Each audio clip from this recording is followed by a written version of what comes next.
noloshu waxay dhadhan fiican leedahay oo qofka ay u macaan tahay marka uu garanayo cidduu la baaca mushtarinaya inuu ilaahay yahay subxaana wa tacaala markuu qofku garto acmaashuu samaynayo o dhan cidduu wax kaga doonaya inay ilaahay tahay subxaana wa tacaala marka aanu bini aadamka ahayn wuxuu la baaca mushtarinaya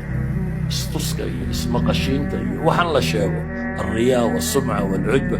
waxaasoo dhammi waa min muxbitaati alacmaal acmaashaadii bay kaa fasaadinayaan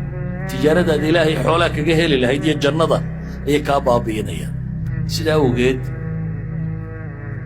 waa inaynu garannaa noloshu waa wax yar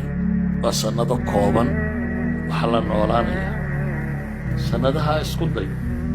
in ilaahay kuu muuqdo aad isaga la baaca mushtarayso acmaashaadoo dhanna inaad ilaahay ajar kaga raadiso subxaana wa tacaala ogaatidna waxa yaryar ee la quudhsado laa taxqiranna min alacmaali nabigu wuxuu yidhi waxba ha xaqirin acmaasha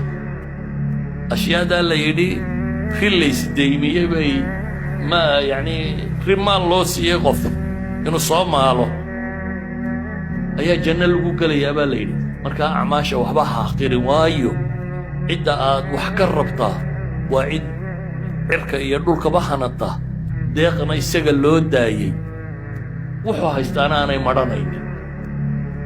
ilaahay subxaana wa tacaala wuxuu yidhi bini aadamka haddaa wax weyddiisaan waxay ka cirka iyo dhulka haddii la siiya buu yidhi waxay ka baqi lahaayeen caydhnimo wax badan idinmay siiyeen laakiin ilaahay subxaana wa tacaala wuxuu doonuu bixiyaa